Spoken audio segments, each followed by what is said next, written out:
I'm a little bit new to hosting meetings, but figured now is a good time to start. All right, so Faye, do you want to take it away and start sharing how you're dealing with all of this? Sure. So I was like, how am I going to tell you guys how I'm dealing with this? Because there are so many emotions. I could probably talk for this full hour just about all my different feelings that I've been kind of going through this past month. But when this whole thing started, I think a lot of people, we didn't take it too seriously. And I just felt very angry about everything.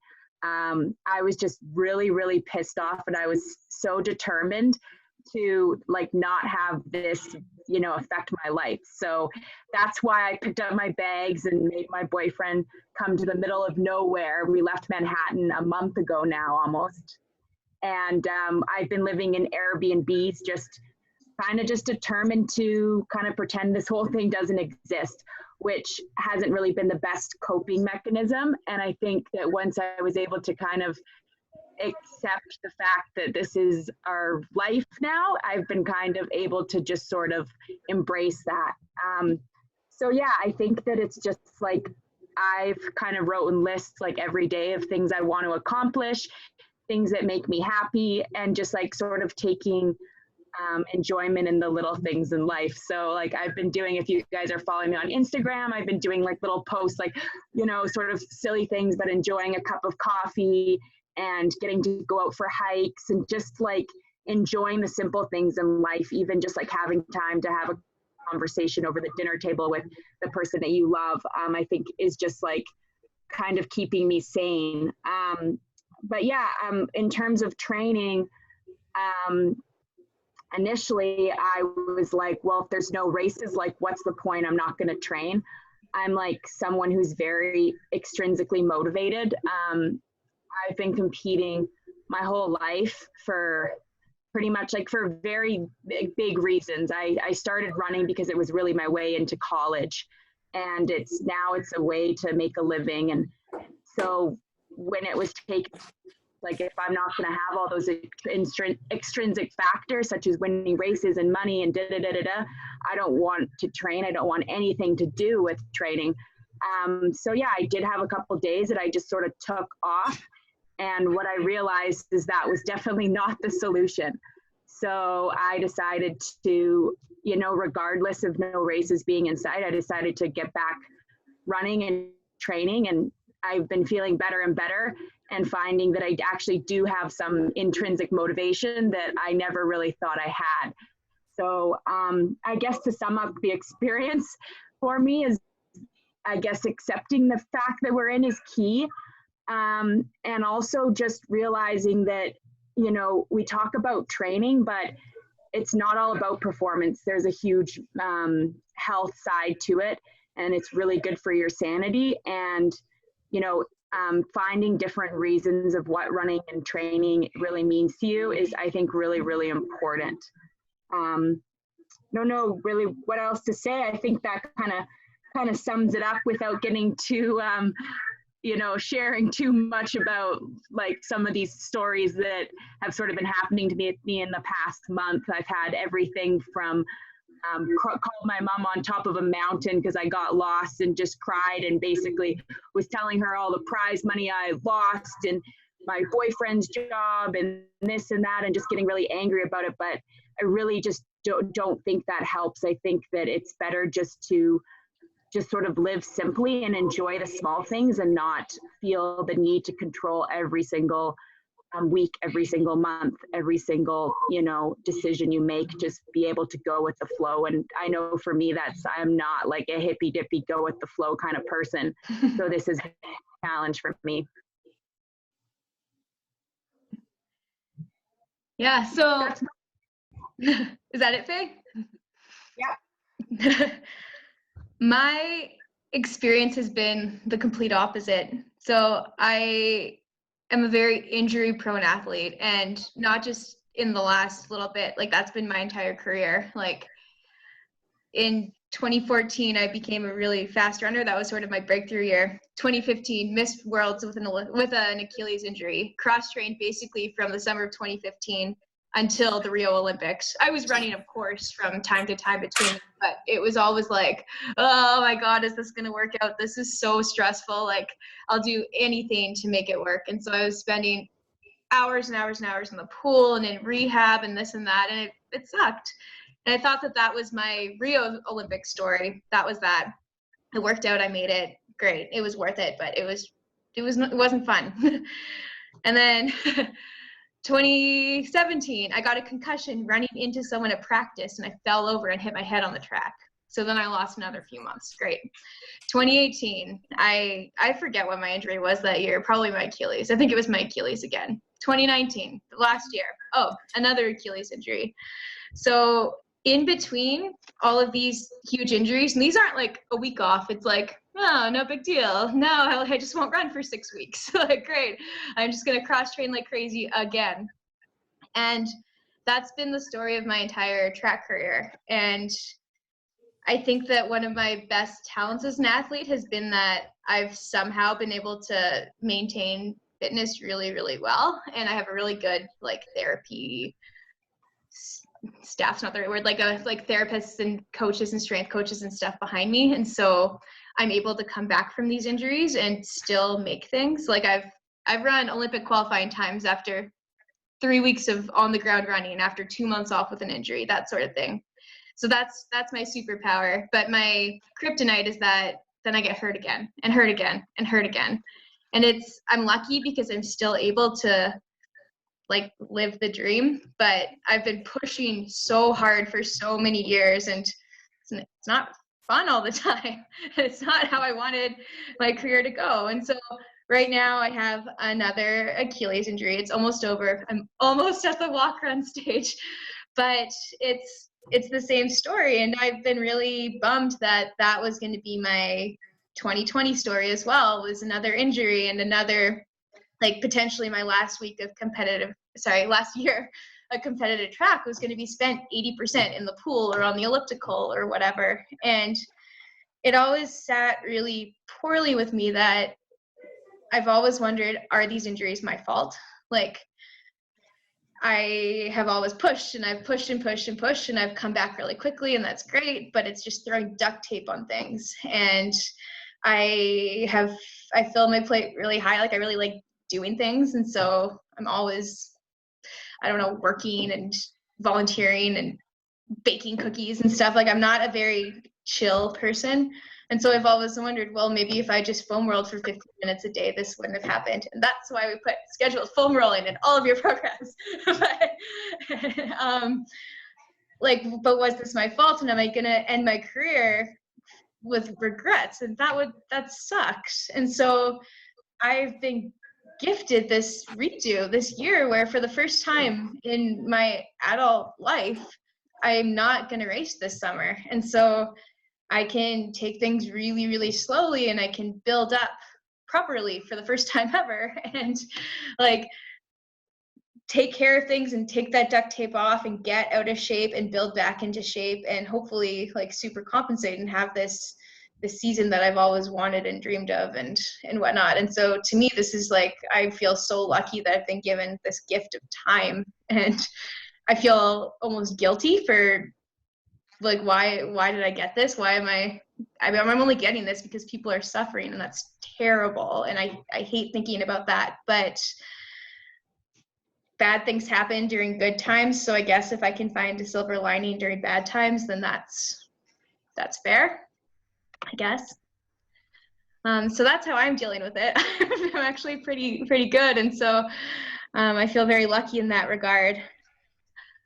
One thing, moving on to sort of the resiliency piece, one thing that's really struck me through all of this is how similar this entire thing is to having a running injury, which is a lot more relatable than like a pandemic. Like, basically something that we really want has been taken away from us, and we don't know when it's coming back. And so what are we going to do in the meantime to be ready when it does? So our races are taken away, just as when you're hurt, you can't do that. And I think that the number one thing to remember is that our dreams and our goals and our hopes and all of that, they haven't been canceled. They're not canceled. They're just postponed. Like, this thing, it's not forever. It's not like, okay, you're never going to do a Spartan race again. You're never going to do a track race again. Nothing like that. Just not now. And so I think that there is a lot of potential to work with what we've got. We can do a ton of training. We're so lucky that we're not swimmers or gymnasts or even like road cyclists. I mean, then I think that would be really, really hard to cope with, because what are you going to do? But there's so much that we can still do.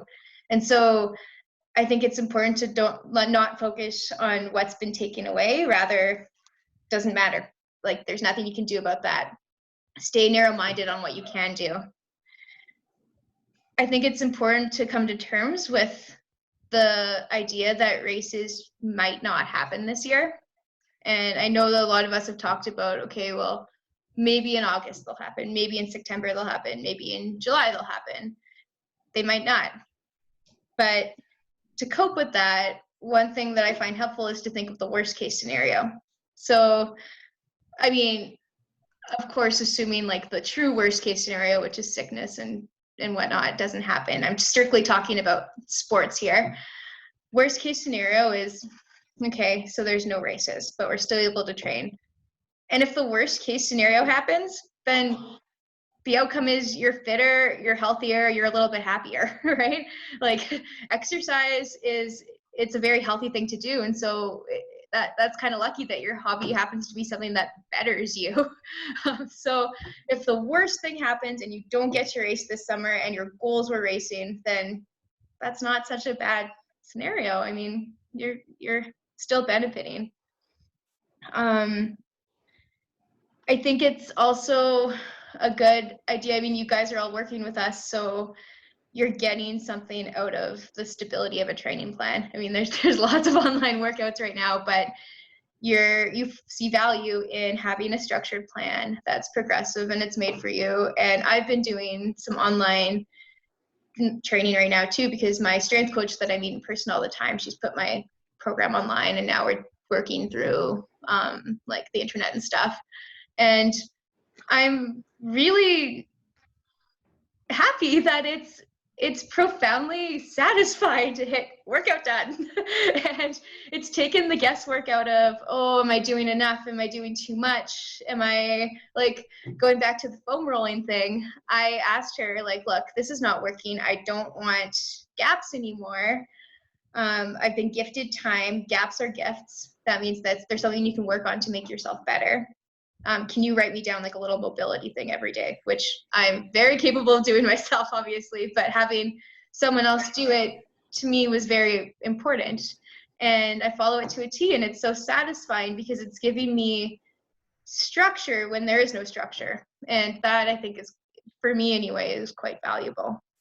So through this, like, again, I'm going to go back to remember that dreams aren't canceled, goals aren't canceled, they're just postponed.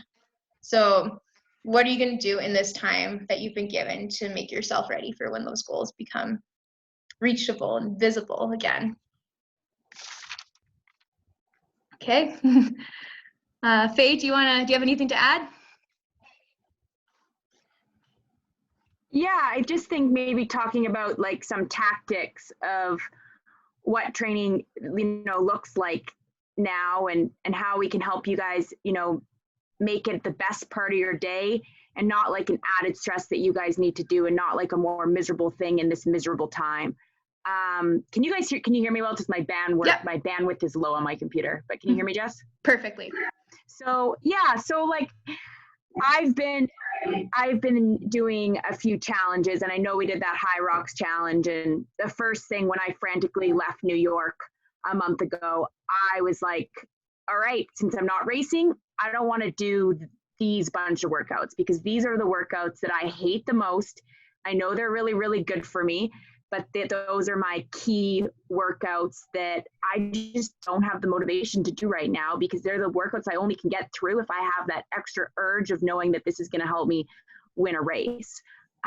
But I know that I need to sort of, still maintain fitness, because the last thing I want is to get on that start line and you know, a couple months or however long it's going to be, and just have lost everything and have to start from scratch. So I like kind of made a list of workouts that, you know, are great workouts, but are something that I kind of enjoy. So I've been doing a time trial at Bear Mountain once a week.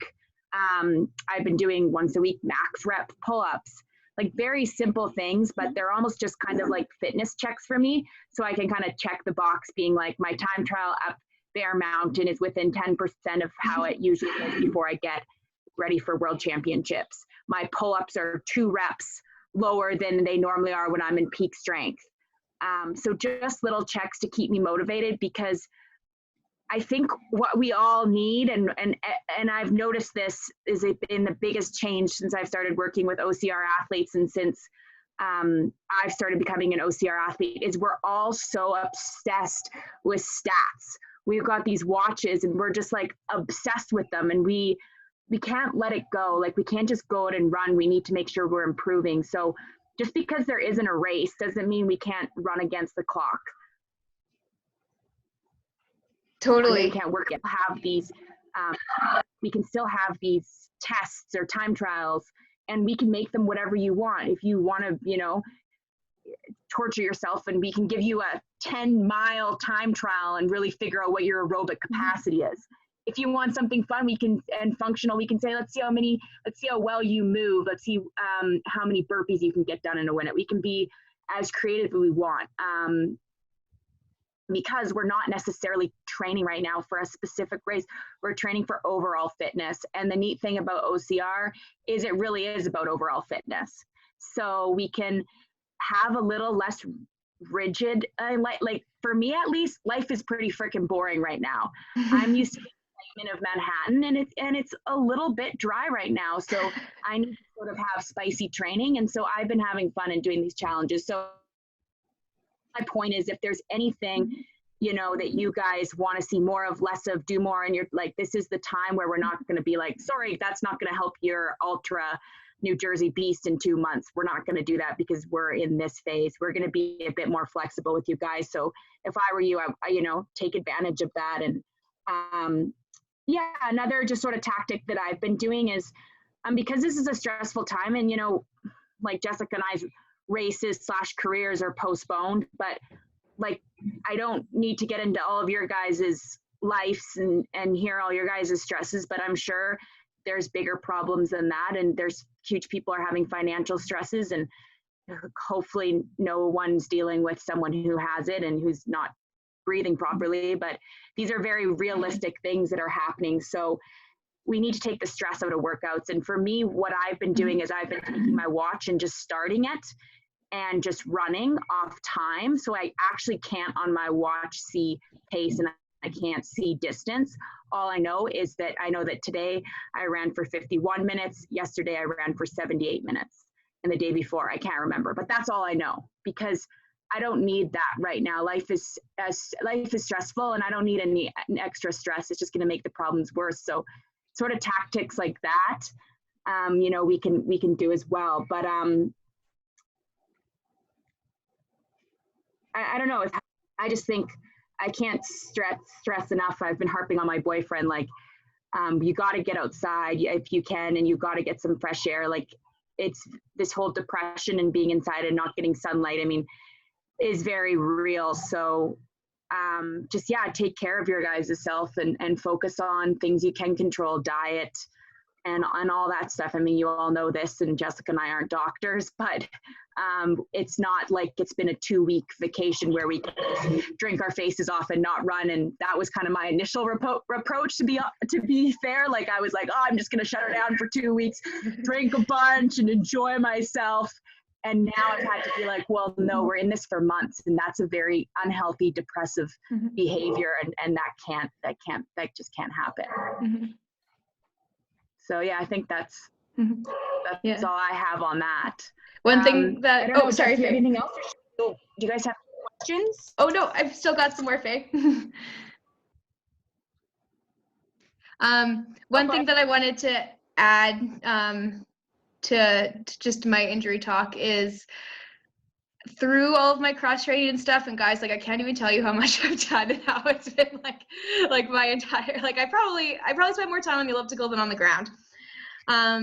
And before the Rio Olympics, when I was really wondering, like, is this worth it? Like how am I going to feel if I don't make it? Because I ran my qualifying time in literally the last race possible. Like, it was like June 12th and the window closed like June 14th or something. And I ran it by a second. I think I ran a second or two under the 5K standard. So I was really close to not going. And so I was trying to run my head through again the worst case scenarios and stuff. And I was thinking, like, will I regret training and like doing all these workouts and suffering and stuff if it doesn't work out, if I don't get the outcome that I'm seeking? And I mean, I don't know, because it did work out, but I told myself that no, I wouldn't, because it's the grind. It's just what I do. It's like it's part of my routine. It's part of me. And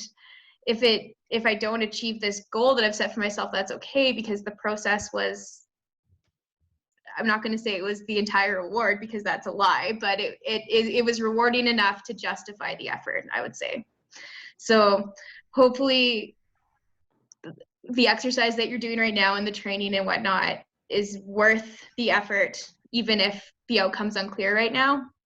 It's still, it's what you love to do. So don't lose sight of that. You do it because you love it.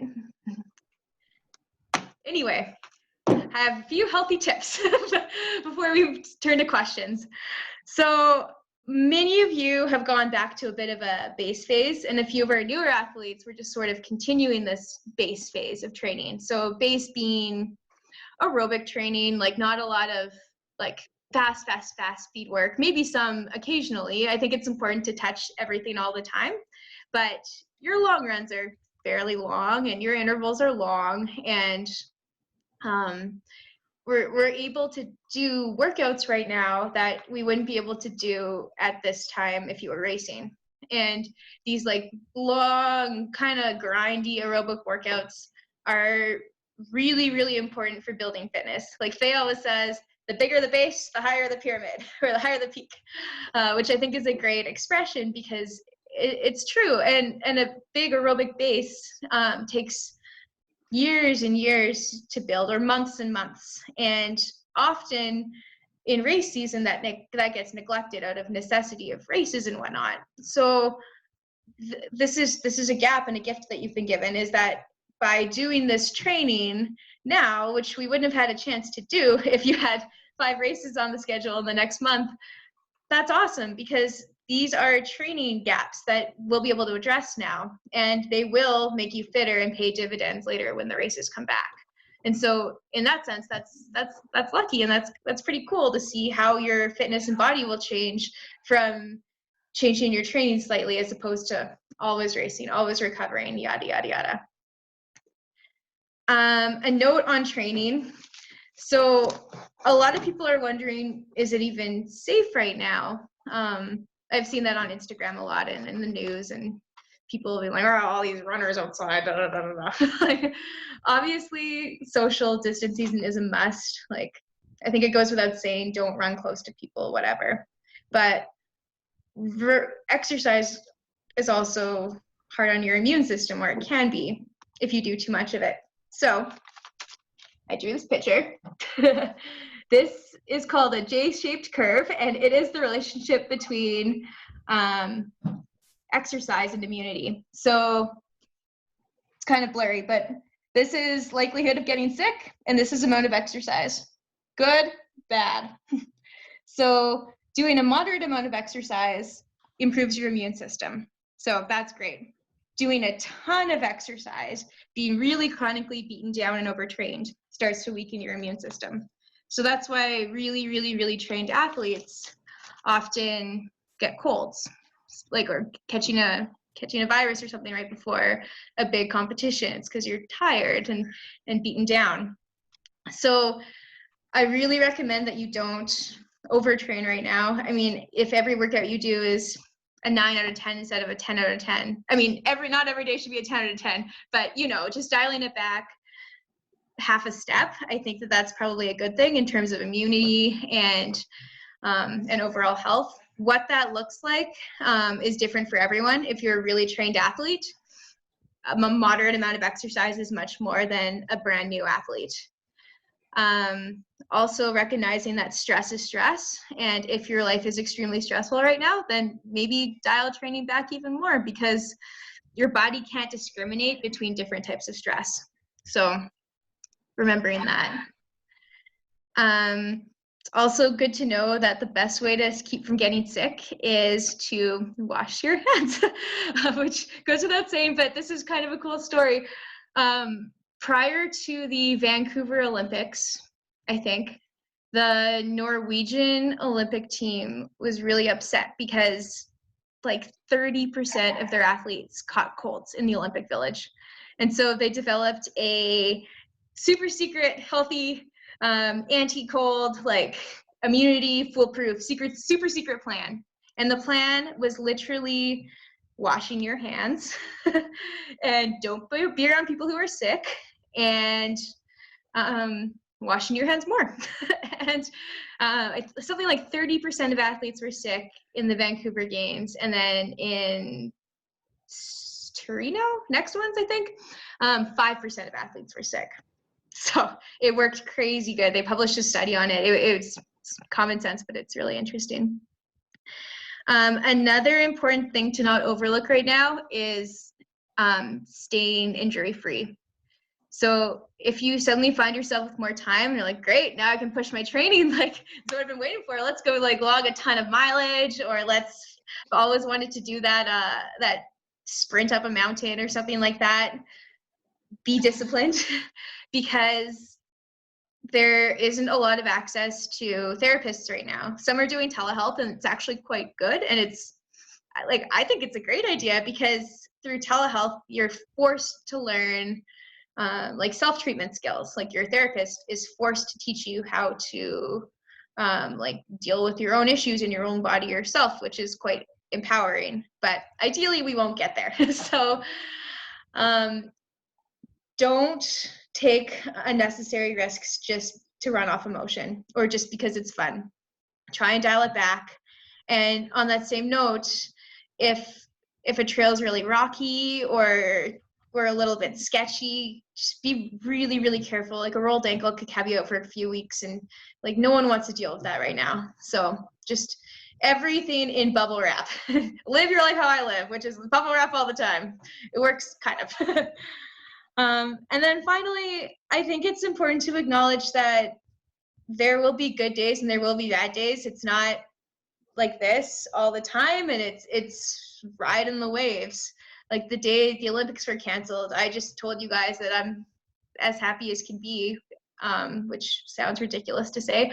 But the day they were canceled, I was so shocked that I think I ate like probably 14 cookies, cracked a beer immediately, and I don't know what I was supposed to do for training today or that day, because I didn't do it.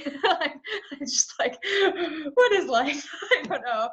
And all of my friends that I've been talking with are saying the same thing. They're saying some days no problem, others, oh my god, like it's hard to get out of bed, or it's like my motivation is a negative 100%. So just those days will happen. If many of them happen in a row, then maybe that's something to look at and to consider more seriously, but it's very normal. And just do your best to keep showing up, and then this too shall pass, for lack of better terms. So that, oh yeah. I just want to jump in there. I think it's really important. It drives me nuts because what we see on Instagram is all these influencers, silly OCR racers, and Olympians saying how bulletproof they are at these times. Oh, I'm turning my house into a baseball field and I'm getting my baseball practice. It's like they're looking like superstars. And I think what Jessica said is really important. Like, yeah, we're elite level athletes, and we've had days during this where we did not train, that we were supposed to train, that we just didn't. And I just think it's really important for you guys to hear that, so that you guys do not beat yourself up if you have a day that you just throw in the towel. I get really annoyed with the Joe DeSena, like hashtag no excuses, no excuses. Sometimes you have an excuse and sometimes it's okay. And sometimes you're just say, fuck it. And there's nothing wrong with that. We're talking to someone who's hopefully going to be going to her second Olympics who's done that. You're talking to me I've had to do that last week. And it's just don't beat yourself up. Another really important thing that I wanted to mention is I think if we can, I know a lot of you guys have kids and maybe are living with a bunch of people right now, and we don't know like how, you know, your kids are out of activities, your wife is out of activities, or, you know, I think it's really like integrate the family into a fitness program. We're happy to do that. I, you know, have been having to put my fitness goals a little bit aside right now because I've been wanting to take my boyfriend out and go for a run with him. And the run with him in the mountains is actually just called a hike. And it's really hard for me to hike when all I want to do is run, but it's important. And I'm putting, you know, loved ones and connections and family and help and support ahead of my performance goals, because that's just what we need to be doing right now. So if we can help you guys keep your family motivated and we can incorporate them into some of these workouts, we're totally happy to adjust programs and do that as well. So just kind of a thought. Yeah, one thing that Faye's talked to me a lot about is like, Jess, how will I get ready? What if like I get an email saying there's a race next weekend? And I don't think that's going to happen. I think there will be a lot of notice. It's not going to be like, okay, well, everyone load up in the car. We're going to like West Virginia or something. There will be notice. You will have time to prepare. It's not going to be like, oh, okay. And so I think the number one goal right now is to become a really, really rock solid generalist. You don't need to be in great shape. You don't need to be in peak form. You can expand your fitness and your training in so many other areas that will then elevate you when those races pop up. But there's no rush. Like it's all like process right now. It's all just like putting the pieces in and just getting a little bit better, a little bit better, a little bit better. Okay. Anyways, do you guys have any questions for us or anything that you guys want us to talk about or help? Any questions, anything? Based on your last comment, Jess, do you think it's fair for some people to expect like a lapse in their performance then over the next few weeks? In the next few weeks? Do you guys hear me? Yeah, yes. Yeah, I was just trying to think of how to answer. Yeah, in the next few weeks, yeah. Like if I were to say you have to go race the Olympic trials in 2 weeks, and this is the buildup that you've had, yeah, probably you won't be quite as strong and it depending, I guess, on your program and what equipment you have available to you, yeah, you probably won't be as sharp. But if you say the race is 4 weeks from now or 5 weeks from now, I think that you would be okay, because then you start to do some of these like more race specific workouts and sharpen a little bit more and stuff. So that's the whole idea of periodization of training. So that means doing different training at different times of the year. So in a more like general base phase, you're working on weaknesses that you can't really address when you're in sharpening mode, where you're getting really, really ready to race. And so that comes at a cost. You won't be quite as quick and speedy and like just ready to go, but that can be flipped pretty quickly, like within weeks, not within months. So yeah, if a race was next weekend, it may not be your best. If it was 3 weeks from now, you might be all right. Yeah, I'm going to just jump in there. I think that is exactly correct. And I like how Jessica's explained it. I just want to say, like, that's the reason why you have to maintain some level of fitness right now. If you don't maintain aerobic base and fitness right now, and then you find out there's a race, you actually won't be able to get in shape in 4 weeks, because then we'll have to put you through a base phase, getting your mileage built up, and then add the sharpening stuff. So the whole point is to maintain a certain level. So you're just kind of topping off that, you're just sort of topping off that what you already have, the base you already had, instead of dipping into it and then having to rebuild and then top off, which takes months. We want you guys to get you fit and race ready with, in weeks as soon as this is done. Like, that's my plan. That's why I'm still running 50 miles a week. It's not my regular 70, but I'm running 50 so that when I do need to do these sharpening workouts, Jessica's not like, oh shit, sorry, Faye, but what have you've only been running 20 miles a week. Okay, now we got to build it to 30 to 40 to 50 to 60. And then we're going to start adding intensity. We're not going to have that much time for all that, but we will have time to, if you do a good job maintaining fitness. Some of you are still trying to build fitness through the time. That's great. I don't actually have the motivation to build right now, but I have the motivation to maintain. But there's nothing wrong with that. But we will have enough time to do the speed work and the sharpening stuff, so that once you know that there's a race, you'll be right back to where you started. Thank you. I had a question for both of you guys. I was kind of wondering if you just had any little tips or tricks for kind of how to stay motivated. And kind of what I mean by that is I always my thing was just get to the gym, and then I had the workout and I could just do it. Or running with friends was a huge motivator for me, but now that's kind of off the table. So I was just wondering if you guys had any mental tricks or anything like that you go to stay motivated. I have so many. I have so many, Emily. And the reason why I have so many is because in the past 2 years, I have been running 70 miles in Central Park. It's a 6-mile loop, and I've been doing that over and over and over again consistently for 2 years. And I hate it a lot of times. God, I hate it. And it's so hard to get out there. So I've made so many tricks and to help me get through that. The night before I go to bed, I find a podcast. So if Jessica has programmed a 75-minute run, I will find a podcast. It's a hope. Sometimes you can never get them 75 minutes, but I'll find a podcast that I'm excited about. And I so badly want to listen to it that night, but I'm like, no, I can't, because this is what's going to get me out the door tomorrow. So I save it. So podcasts I think are great.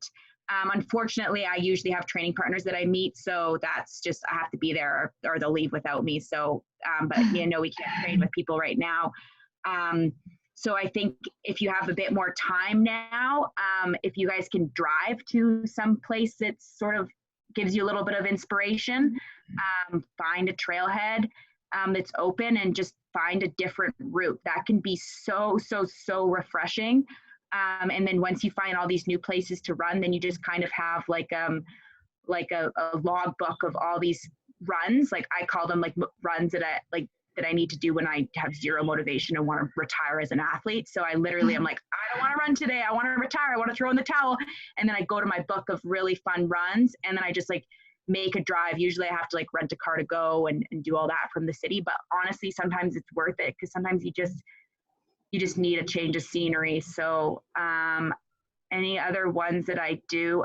No, but again, if you're dreading certain training or stuff, maybe that's the point where you contact us and say, you know what, guys, I'm just not motivated to do my long run anymore with these races being canceled. And we say, all right. And so instead of doing a 90-minute long run, what we're going to get you to do is we're going to get you to do a 60-minute obstacle simulation, where we're going to get you doing a variety of activities, and it's going to be a bit more fun and a bit more dynamic, because the motivation is low right now. And there's nothing wrong with that. I've already told you guys how unmotivated I am, so I can kind of say, that it might be low for you guys as well. So switching up training, and that's on us, but you guys got to let us know. Yeah, I think the change in routine is huge. That's a really good point, Emily. It's oh my God, my day is completely unstructured now. I always drive to the gym after work. When am I going to do it? So perhaps just like inventing a new routine that works well. Like, oh, great, I'll work out at lunch break, or I will always work out first thing in the morning, or I will always work out like 4 o'clock when your work day's over, or 5 or whatever. Just picking a time and then trying to like stick to it and some degree of fluidity, but it is nice to have some sort of made up structure, even if it's just arbitrary. Another thing that can be really motivating is starting a training journal. Our app is like, it's okay, but it's not the most beautiful training journal, I wouldn't say. So I had like just having a nice book. Mine's, I don't know where mine is. I can't show you, but I have this nice little book and I write down, it could be online. I like pen and paper. I write all your guys' notes, pen and paper, but I write down what I do every single day, even if it's like I stretched or off day, scheduled off day, that counts. Or like I did this psycho workout. This is how I felt. And it's nice to have that record, first of all, because then you can look back on it and be like, dang, I did so much. Like, yeah. And also because like, it's kind of yucky to see gaps in it. Like, oh, I skipped these days. Like, so I think that if you're sort of a type A person can be like quite motivating. Yeah, I think that's great. And just to add to that, like Jessica saying, scheduling training at a certain time, actually put it in like you would put in a meeting with your coworker, so that a little alarm goes off 10 minutes before and that you actually do it. Like let that Google Calendar hold you accountable to it, instead of just making it up in your mind. Okay, in an hour, I'm going to get out there. Once that like little ding, ding, ding goes off 10 minutes, it's just natural for you to put on your shoes and just get out. So. Yeah. And if you, I have struggled a lot in the past with time management and just feeling like I should always be doing something else because my to-do list is so long. And now that like you're not like actually going somewhere for training, that can be a little bit even more toxic because it's like, oh, but I should be like doing this thing or whatever. But so I spoke to a sports psych about it because it was like kind of affecting my life. And he said that just acknowledging that you're probably doing a good job. Like you guys are all very motivated people. Motivation with any of our athletes has never, ever been an issue. Like you guys all have goals. You guys all do what we ask you to do. And it's like, it's honestly really inspiring. And so, oh my God, I lost my train of thought. Oh yes, just be present. Like just know that like training is something that you're doing because it has meaning for you. And when you're in that moment training, that's exactly where you're supposed to be then. Doesn't matter what you're doing later. Doesn't matter what you were doing before. That's what you're supposed to be doing then. And so that's okay. And you can do that then. And then you get back to your work or whatever you're doing. So just not having guilt of like to-do lists. Yeah. I have a question. I used to, go ahead. Sorry. I'm wondering if, Jess and Faye, you have concerns about losing strength training over a period of months. If it was a couple weeks, it wouldn't seem to be an issue, but if gyms will be closed for the next couple of months, how are you compensating for that? And, you know, I mean, we're trying to be creative, obviously, with what the equipment we have at home, but if there were races in the fall, how are you thinking about that with your programming? For sure. I think we're like, I mean, I'm not going to sugarcoat it. Like if you don't have like 100-pound weight, you can't make that up in other ways, but you can't directly make it up, but you can change the sets and reps that you do. So Faye's been trying to do that. I actually just watched this really cool webinar and then made Faye watch it too on basically like the minimum amount of training you have to do to like maintain fitness gains and or like be able to come back well. And it was done by our like Team Canada physiologist, so it was very good and very scientifically informed. And they acknowledged that if you're used to doing deadlifts and power cleans and squats and stuff in the gym, that's hard to simulate. But even body weight stuff, is better. It's very much better than nothing. And it actually, like, you can play with sets and reps to still get a very good workout in. You just need to do more reps because you're doing less weight. And so you guys will probably see your reps going up by a good amount. And that is a way to maintain strength. And so it may not be exactly the same as it was before, but I don't think that you'll be like, I am so weak, I cannot get up this obstacle. Like this, it's a different path, but I don't think it's going to be like this pit or anything like that, this insurmountable barrier. I know you'll have stuff to add. Yeah, wow, Laura, I've been thinking about this a lot. It's a major concern for me. I'm happy I'm not going to High Rocks Worlds, because I'll be very honest, I will not be able to push a 300-pound plus sled without having done my strength training that I'm used to. So yeah, I'm gonna just say that, like, yes, like you probably will lose strength if you don't have access to heavy weights, but you can be, if this was going to last 2 weeks, maybe even a month, we could kind of get by with maintaining a certain level of strength, but it's going to be longer. And if you don't have the equipment, like, yes, we can, up reps, upsets, we can make you guys just go to failure on a bunch of things. The upper body's kind of easy that way. Lower body's a little bit more tricky, but you probably will a little bit. But Jessica likes to talk about gaps, and all of your guys' biggest gap is not strength. That's not why you're not beating me in a Spartan race. It's your aerobic fitness. And hopefully you guys have more time to develop that. And you're going to see bigger gains always with that. The strength for OCR, and it's gotten a lot lighter as the years have been going on. In 2014, I remember I was unable to lift the bucket or the sandbag. Like, I just actually wasn't strong enough. Now I'm actually running with the bucket. I'm running with the sandbag. If you guys have been in the sport for that long, you guys probably know that strength is, you only need to be so strong. Unless you're training for High Rocks. So if you're training for High Rocks, I would say, and you already had problems pushing that sled, yeah, sorry guys, but you guys aren't. So you only need to be so strong, I guess is my point.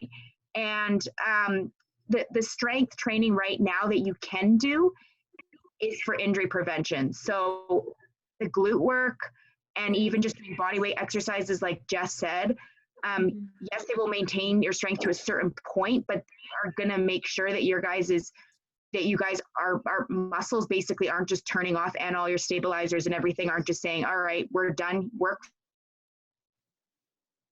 for, all of a sudden you've got all these pains that you didn't have. That's what your motivation should be for strength training right now. And if you're worried about it from a competitive aspect, don't forget that everyone else is kind of hooped as well. So, I mean, some people have great home gyms, but I'd say most don't. So the playing field basically has been lowered. So at least, like, it's not like you're the only one who's like struggling, like many people are, and there's almost some comfort in that. 'Cause it's like, well, we're all a tiny bit less strong than we used to be now, but yeah. Yeah, good point. Thanks. No worries. All right, who was speaking as well?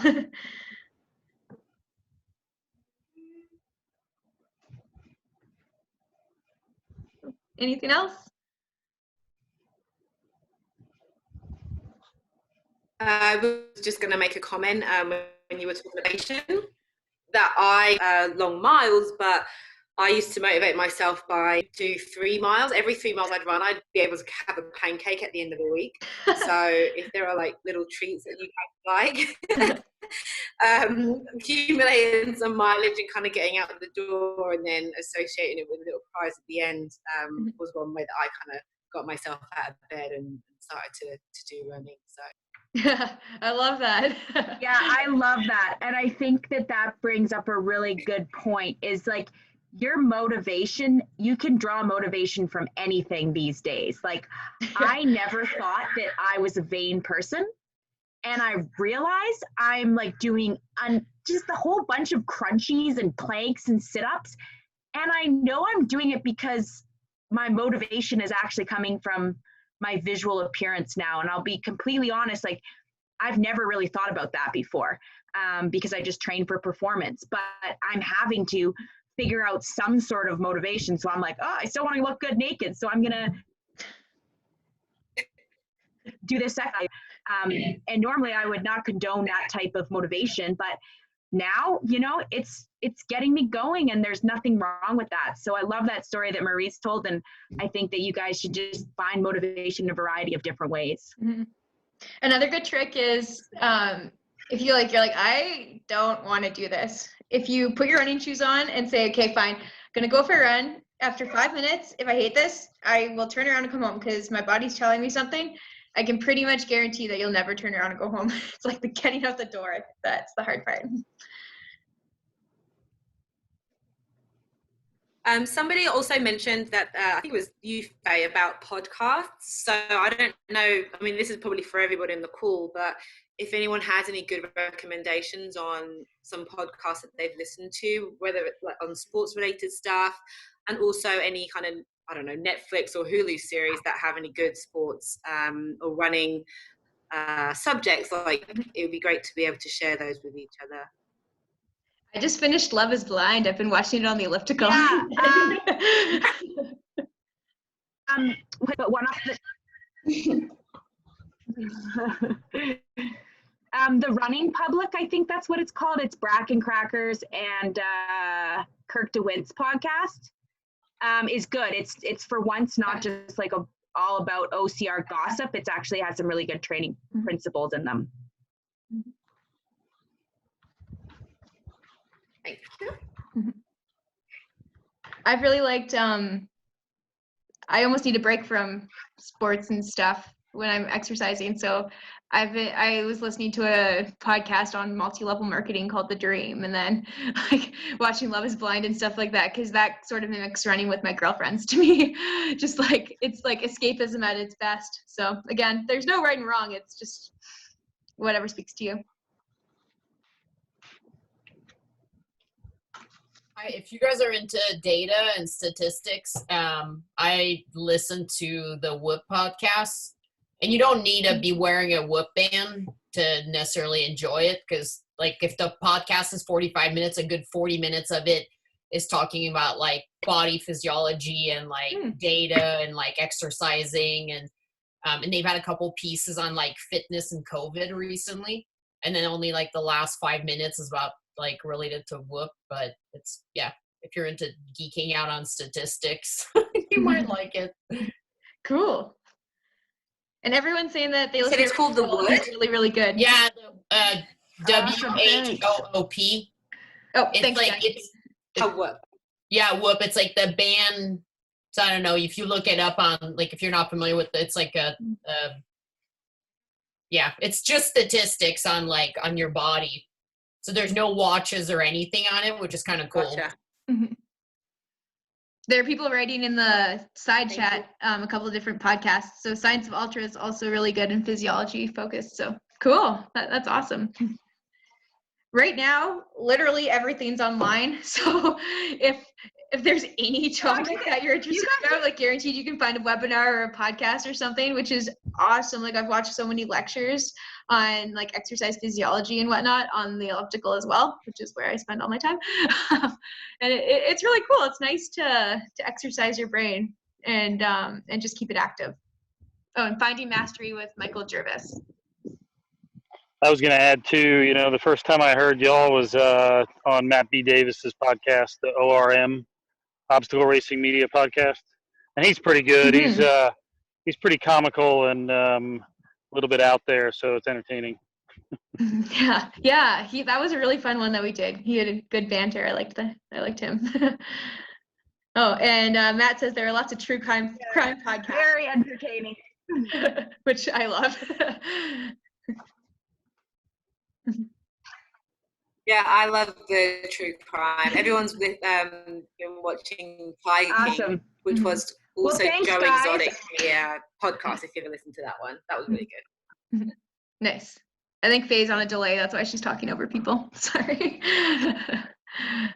Okay, great. Well, if anyone... Yeah, sorry guys. Can you guys hear me? Yes. Yeah, we can. Okay, sorry. Yeah, I can't hear much people talking. It's like super delayed, so I'm just gonna shut up. But since you guys can hear me, I'm just gonna say goodbye. Thanks for jumping on. Enjoy COVID-19, I guess. Try to. I don't know, see the silver lining. I can't hear anything anyone's saying, but I just want to say goodbye. Thanks, Faye.